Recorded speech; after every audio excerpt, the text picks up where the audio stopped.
We continue to remember the life and career of TV legend Regis Philbin. Philbin has passed away at the age of 88, his career spanning decades and included so many memorable moments. Joining us now is KTLA entertainment reporter Sam Rubin over the phone. Sam, thanks for joining us tonight. Jason, absolutely. Happy to talk about Regis. Well, I know you just mentioned that you have spent a bit of time with him over the years. What kind of stood out to you as you visited with him? That there was absolutely no distinction, and this is why he had such a distinct career. There was no distinction between the on-air Regis and the off-air Regis. The two people were one and the same. And, you know, there's always this clamor and desire for authenticity. Regis was the real deal. And, of course, San Diegans should note that he started his career essentially in San Diego, stints at both Channel 10 and Channel 8, then up the 405 here to Los Angeles, a huge run at the ABC station here. That brought him to New York City. That local morning show in New York became a national live show, X number of decades, then Millionaire, and then leaving Kathy Lee with Kelly Ripa.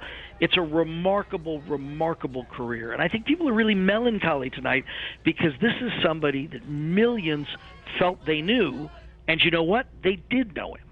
Yeah, and I was thinking earlier, like when my first thing coming across Regis, I'm like in junior high school at home for the summer, and I turn on some talk show, and I'm not interested necessarily in the talk show as a kid, but I'm like, this Regis guy, he's interesting. I'll keep watching him.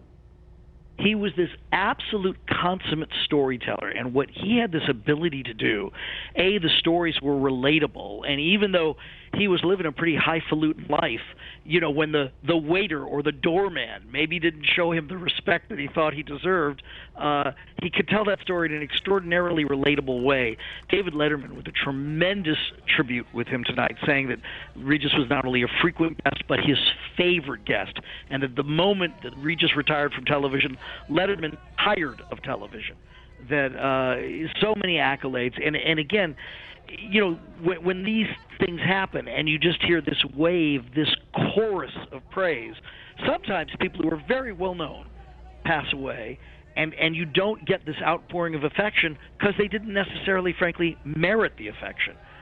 Regis Philbin absolutely did, incredibly well thought of, not only from the people that we interviewed, but from everyday people, and one of those people who would go out of their way to treat, you know, their fans. He was appreciative of the fact that he had fans. He had fans for more than 60 years. It's remarkable.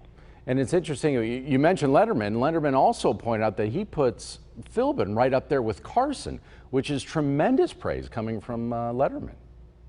Absolutely. When you consider this Guinness Book of World Records for the amount of live hours on television, over 16,000, was given to Regis about a decade before he retired. So I can't quite do the math, but, you know, easily 20,000 hours or more of live television effectively in our living rooms every single morning. That's a tremendous accomplishment. And Johnny Carson's a very good example of somebody who was very distinct from the way he was on the air to the way he behaved off the air. And I think anybody would say this, I'm not casting aspersions on Johnny Carson, Regis was a far nicer guy, and I think nicer to people in show business. And Johnny Carson could sort of use his power like a mallet, and I think for the most part, Regis used his power to sort of help and uplift fellow people in show business. Well, I liked what you said earlier, just referring to him as the real deal, that it wasn't just when the camera was flipped on, like, hey, I'm going to be funny, I'm going to be energetic, and I'm going to be nice with you guys, that's just how he was. Is that what just basically made him so special? Yeah, I think so, and there's a great sort of origin story. If he was in Los Angeles and he walked into our least vibrant TV station, Channel 13 here, and, you know, basically said, hey, you guys should hire me.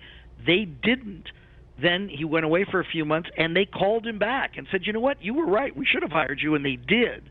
And that started the career. So that stint at Channel 13, went to better stations in San Diego, 2 of them, came back to L.A., got that job at KABC at Channel 7, the ABC affiliate here, and that's what really launched him. And then, you know, there were, before Kathy Lee, a lot of other Kathy Lees, several of them, most notably the former Dodger Steve Garvey, his wife Cindy Garvey. They had a tremendous run in L.A., and then, of course, the pairing with Kathy Lee, and the rest, as they say, is history. And then, lastly, of course, Who Wants to Be a Millionaire?